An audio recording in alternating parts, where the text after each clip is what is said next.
The readings of Edgar Cayce provide some fascinating information about the relationship between Jesus and his cousin and spiritual forerunner, John, who became known as the Baptist. John, being several months older than Jesus, left for his training and education before his cousin. The Essenes left nothing to chance. With the young John in Egypt, his childhood nursemaid Sophia came to live near Jesus. For about a year before Jesus left on his own educational tour in distant lands, Sophia shared her experiences and insights of John's character, so that Jesus would understand his cousin and be better able to coordinate their joint efforts in the years ahead. After John had completed his training and prepared the way for Jesus with his own ministry, the cousins were reunited publicly in a suitably choreographed setting at the River Jordan. In the Gospel of John, John the Baptist recognized his cousin from a distance and acknowledged that Jesus was the Messiah, which is exactly what we would expect if they were not only cousins, but had also studied, trained, and been initiated together in Egypt. The baptism of Jesus by John in the River Jordan was the final public exercise in the preparation of Jesus for his ministry. Although they were both Essenes, there were very distinct differences in the style and content of their ministries. As Cayce notes, John was more the Essene than Jesus. Jesus held rather to the spirit of the law, and John to the letter of same. It would seem that John was more attuned to the Essene traditions as documented by historians such as Josephus and as revealed in the Dead Sea Scrolls. After all, the Jordan River flows into the Dead Sea. Perhaps John was more closely affiliated with the Qumran community of Essenes, who were distinctive even among the various groups within the broader Essene movement. The baptism by John was not simply a cleansing or purification ritual, which one might logically associate with the Qumran Essenes. It was an echo of the initiation that both had undergone in the pyramid in Egypt. As Cayce noted, Jesus' baptism by John in the River Jordan was not standing in it and being poured or sprinkled upon. The complete submergence in the water symbolized the passing through death to a new life upon emergence. As he arose from the water, the Holy Spirit in the form of a dove descended, and the voice from the heavens proclaimed the identity of Jesus.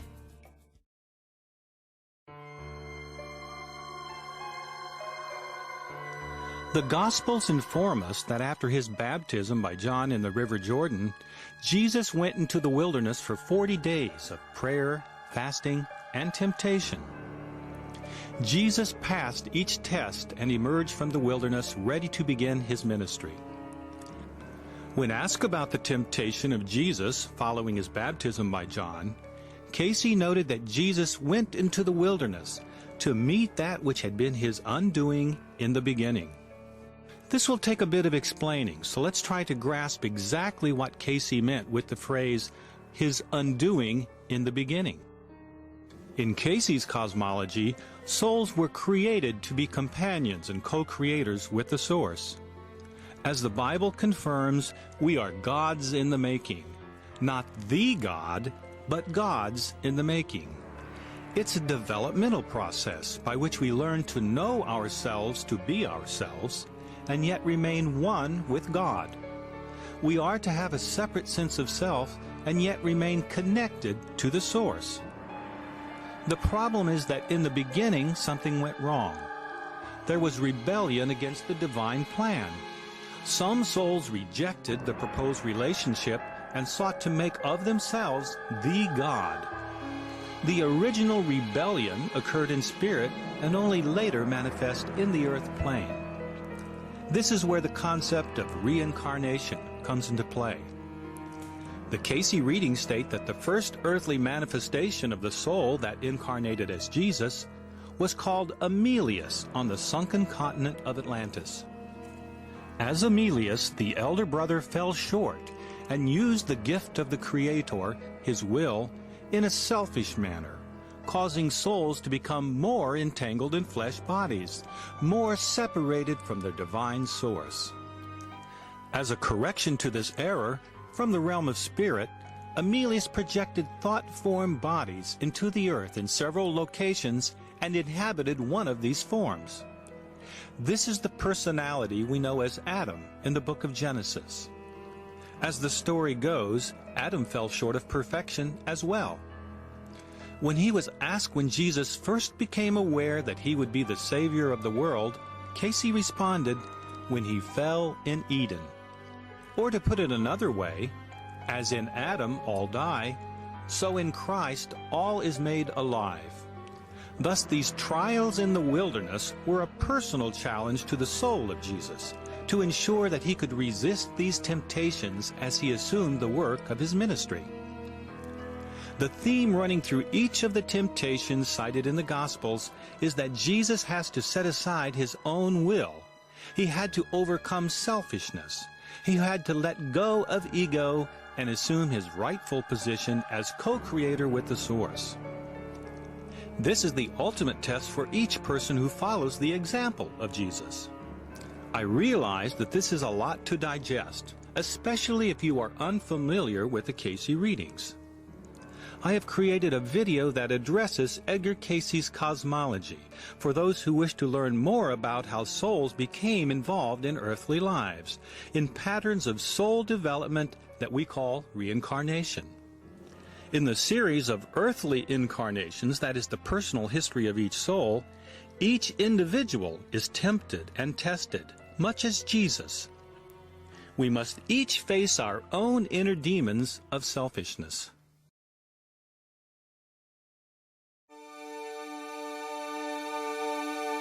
In the Gospel of John, we are told that when Jesus was baptized by John, John affirmed that Jesus was the Messiah and instructed his disciples to follow Jesus.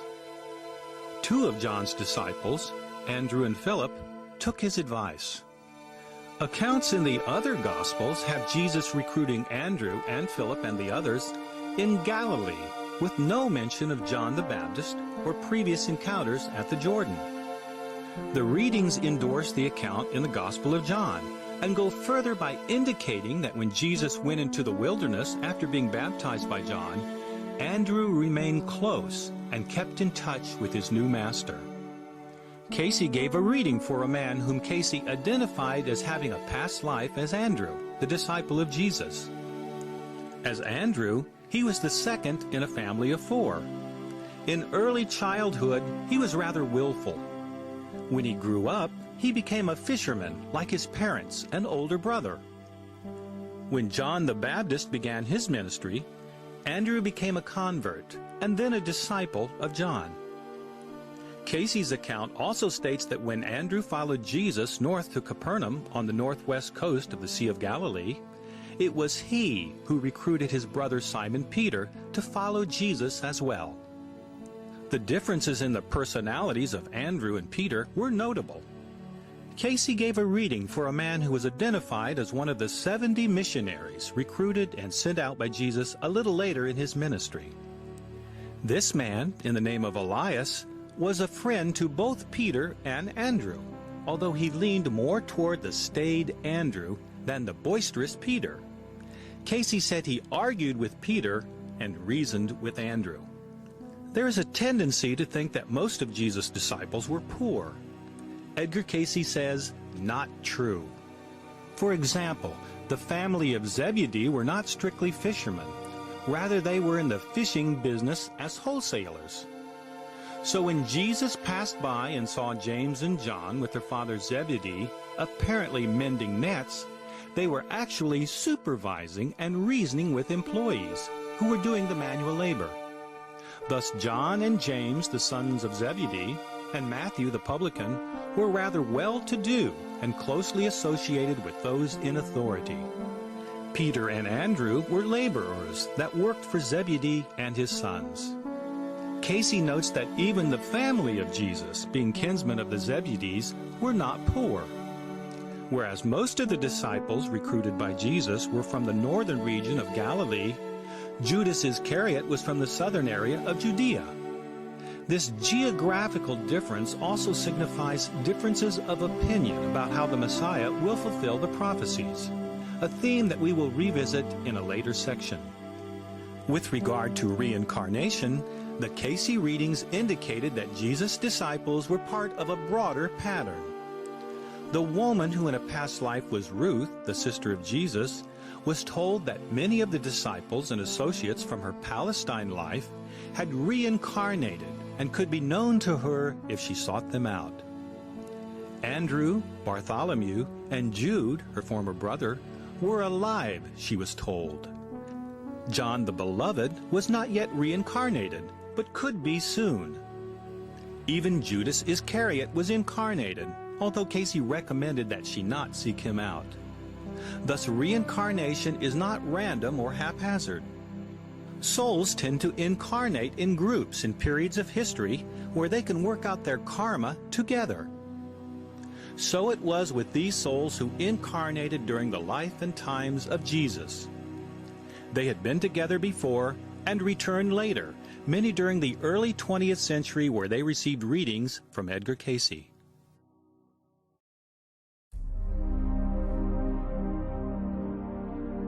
Soon after his baptism by John and the recruitment of disciples at Galilee, Jesus sought out his mother, who was in attendance at a wedding feast in Cana, a festival usually lasting several days.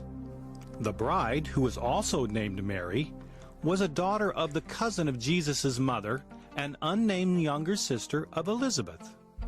Casey observed that this was the other Mary, mentioned in some of the Gospels. These extended family trees and repetitious names can get complicated, to be sure. Thankfully, Casey does help us to keep them straight. Jesus' mother was asked to prepare the wedding feast, as was the custom in that period. Casey says that the feast consisted of roasted lamb prepared with herbs, the customary breads in the tradition of Moses, and of course, plenty of wine. The groom, in the name of Royel, was a son of Zebedee, being an elder brother of James and John. The day was June 3rd. Flowers were plentiful. The day had been fine. The evening was fair. The moon was full. The guests drank more and more wine. There was hilarity and dancing in circles, much as in modern times. Suddenly, the wine supply ran low. Keep in mind that the Zebedee family was of the upper class. To run out of wine on the third day of the feast would be a social disaster. Mary had been asked to organize the wedding because she had the means and experience to pull it off. Now there was trouble. Mary recalled that during the return trip from Egypt, there was an increase in food, even when they had been turned aside by others on their way back to Palestine. She was convinced within herself that there might again be such an experience, since Jesus had matured and was ready to begin his ministry. Her request was almost a test, for she had heard the rumors of his temptation in the wilderness. Could her son do this for her? Would her son do this for her? These were questions in her mind.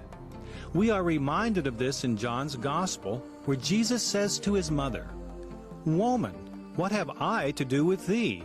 Mine hour is not yet come." And yet, what obedient son can refuse a mother's request? The water was changed to wine. The wedding feast was a success. Jesus' first public miracle was a service to the one who brought him forth into the world.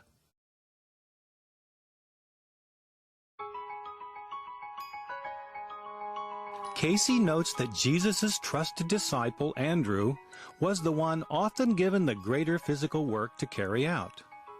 So it was when the multitudes that had come to hear Jesus became weak with hunger.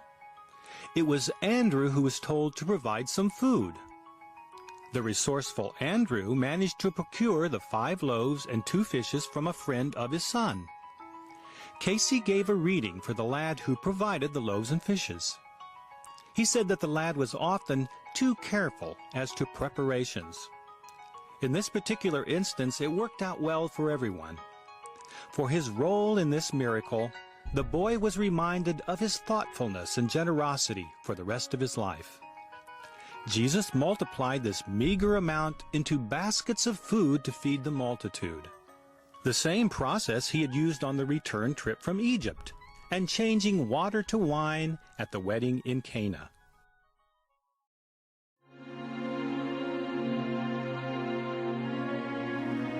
With the popularity of books, movies, and TV documentaries in reaction to the publication of the Da Vinci Code, questions concerning the identity, character, and personal relationships of Mary Magdalene have exploded into our mass consciousness. The biblical accounts clearly identify her as a woman from whom Jesus cast out 7 devils. Although over the centuries she has often been referred to as a prostitute, she was never called one in the New Testament. Edgar Cayce gave a reading for a woman whom he identified as the reincarnation of Mary Magdalene. His readings for this woman state that Mary Magdalene was a reformed prostitute who was the sister of Martha and Lazarus of Bethany. When Cayce was asked to provide a physical description of Mary, he said that the depictions by Leonardo da Vinci, as well as by Blom, were representative. 5 foot 4 inches tall, 121 pounds, with blue eyes and hair almost red. Her features were derived from both her Grecian and Jewish ancestry. Cayce also provides some insight into the nature of Mary's infirmities with regard to the evil spirits or devils that possessed her. As is typical in cases involving possession, Cayce did not ascribe Mary's affliction to literal demonic possession. In some cases that he labeled possession, he described the problem as discarnate possession or discarnate influence, meaning that the individual was being controlled or influenced by discarnate entities, souls who were not incarnate in the earth plane. In certain instances, Cayce stated that a person can be possessed by forces within themselves, patterns of desire and habit that leave the person out of control of their own life. These patterns are more of a spiritual or psychological form of possession, like an addiction. This latter form of possession appears to have been the problem, as Cayce identified the devils that had been cast out of Mary as avarice, hate, self-indulgence and related forms of selfishness, hopelessness, and blasphemy.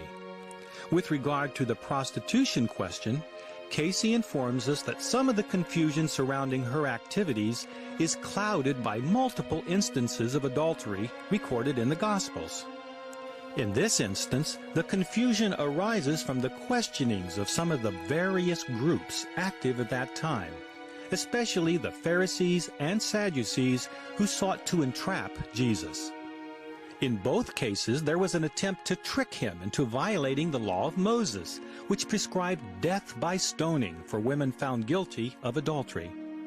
The first incident involved Pharisees who brought Mary Magdalene before Jesus, insisting upon his judgment. According to Cayce, she had set up a brothel for the purposes of sexual indulgences and also gathering information of various sorts from those in authority. Cayce described her as a courtesan whose activities brought condemnation as well as pomp, power, and splendor.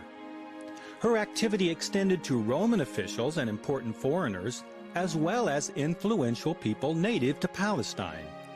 Thus we have a bit of intrigue mixed into this account of sexual indiscretion. When Mary was brought forward, Jesus calmly stooped and wrote on the ground with his finger, that which made the accusers recognize their own sin, as each in turn looked over his shoulder as he wrote. This simple intervention not only foiled the Pharisees' trap, but converted Mary into a devoted follower of Jesus, who was subsequently reunited with her brother and sister. Mary became one of the holy women who supported the ministry of Jesus and the establishment of his church.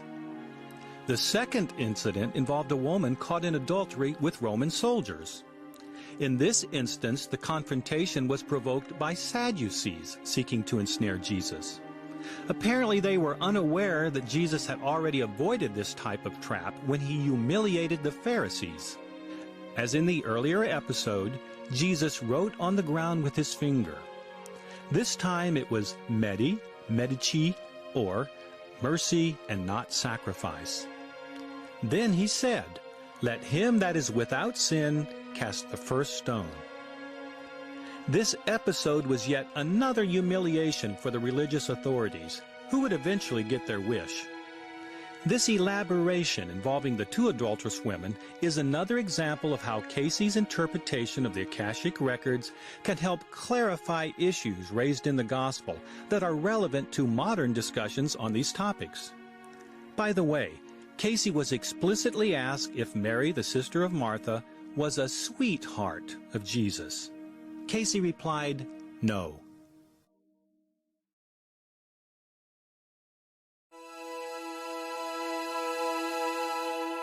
During his public ministry, Jesus is credited with performing numerous miraculous healings, many of which involved the forgiveness of sins. The healing of a blind man from birth, as documented in the 9th chapter of the Gospel of John, is exemplary in this regard. The questions raised by his disciples suggest an awareness of reincarnation and karma as factors in disease and healing. Interestingly, in this instance, Jesus replied that sin was not a factor in the man's blindness. In other words, there was no karma in a negative sense. Rather, the illness provided an opportunity that God might be glorified. Edgar Casey encountered similar questions in the thousands of medical readings he gave for sick people. Sometimes he pointed out that the illness or injury was related to some past shortcoming or sin in this life or another. Sometimes he said that there was no sin or karma, that it was a purely physical condition. On certain occasions, such as a child being born with a severe deformity or mental retardation, he said that it was not necessarily the karma of the child, but rather a gift of the incarnating soul to the parents, so that they might experience soul growth. Casey was asked explicitly about why Jesus so often forgave sins when he healed individuals. Casey replied that there are sins of commission and omission. Commission refers to sins that have already been committed and can only be forgiven. Sins of omission can usually be remedied by action, so they are called to mind so that the individual can do the right thing. Thus, like in the example of the man blind from birth, the relationship between sin and illness can be a complex, dynamic process.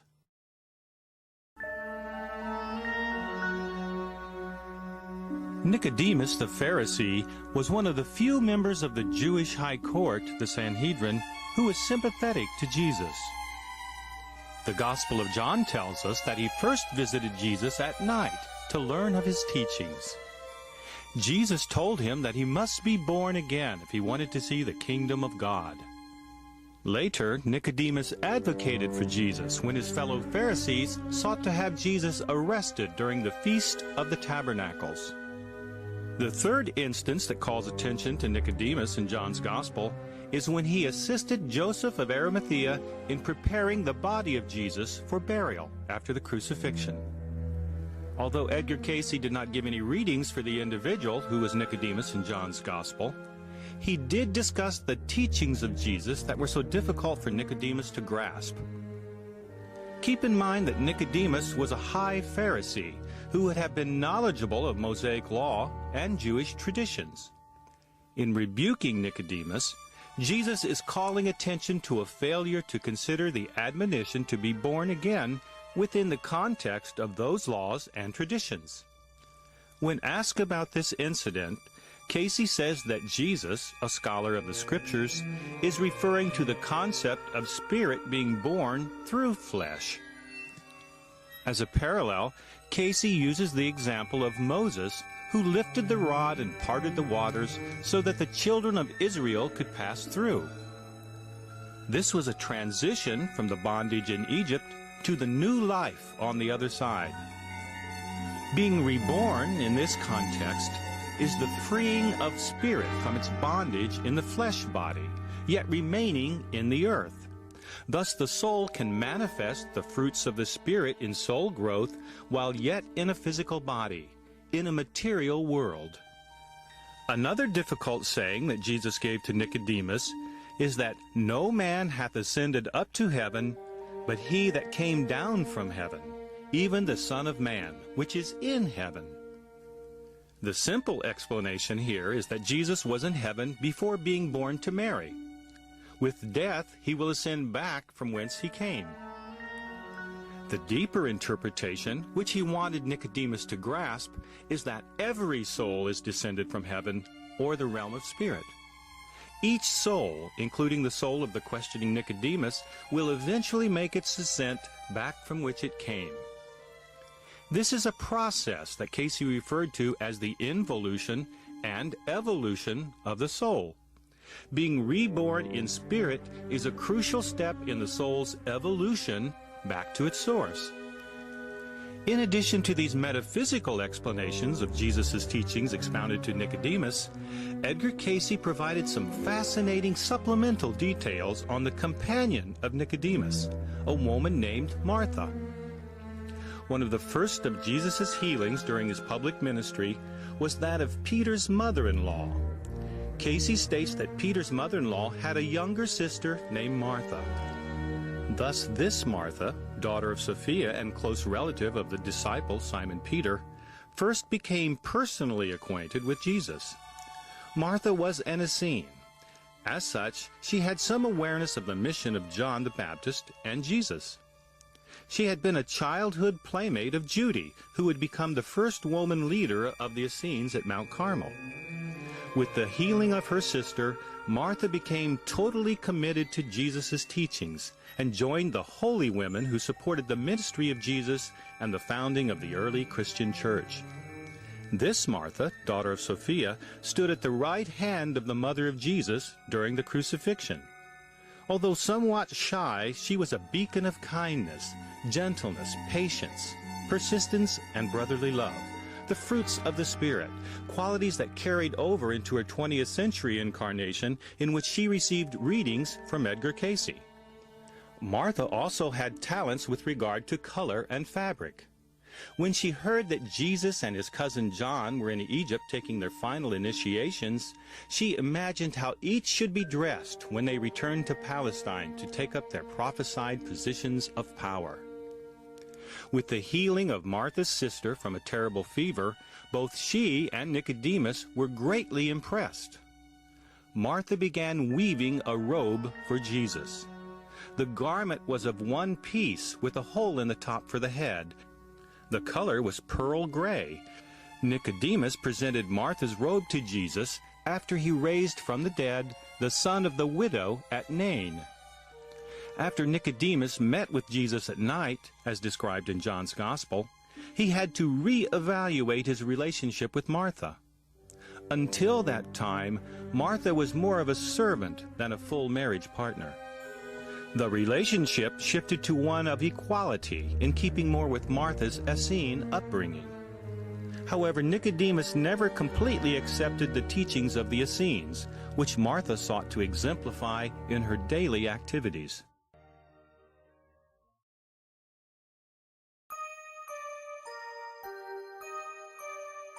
Of all of Jesus' miracles, the raising of the dead was the most dramatic and had the greatest impact on those around him. There was the raising from the dead of the ruler's daughter, documented by Matthew. Then the resurrection of the young man at Nain, as described in the Gospel of Luke. The death and resurrection of his dear friend Lazarus, as told in John's Gospel, brought tears to the eyes of Jesus. With each denial of death, the stakes were raised in a crescendo, culminating in the death and resurrection of Jesus himself. Coming near the end of his ministry, the raising of Lazarus was pivotal in several respects. First, there was the influence on those who were already close to the Master. We have previously covered the impact of this miracle on Ruth, his sister, who was torn with doubt, and the conversion of her fiancé, the Roman Philoas. As the word spread in ever-widening circles of influence, there was a mass effect with the conversion of multitudes of new followers to his teachings. With the turning of the masses in his favor, the growing resentment of some of the powerful Orthodox Jews who felt threatened or who were simply jealous of his success crossed a threshold of intolerance that soon would lead to the arrest, trial, and crucifixion of Jesus. Thus, with the resurrection of Lazarus, the first of the rebellions arose. Like the healing of the man blind from birth, Jesus infers that the illness and death of Lazarus was for the glory of God. The Gospel of John states that Jesus intentionally delayed his arrival at Bethany until after the death of his dear friend. As a medical side note, Casey's readings indicate that Lazarus succumbed to typhoid. There were plenty of mourners, including those hired for the occasion, as was common in those days. The tomb was in the side of a mount. The sister warned that the body had been dead 4 days, and that it had not been embalmed. Martha, the sister of Lazarus, kneeled close to the garments of Jesus with expectancy, awe, and fear as Jesus wept. Then the command to come forth. The resurrection was instantaneous. As Lazarus exited the tomb, he was not able to unbind himself from the burial wrappings and required assistance. Then there was a great celebration. The holy women that followed Jesus from place to place assisted in the preparation of a feast to honor the miracle.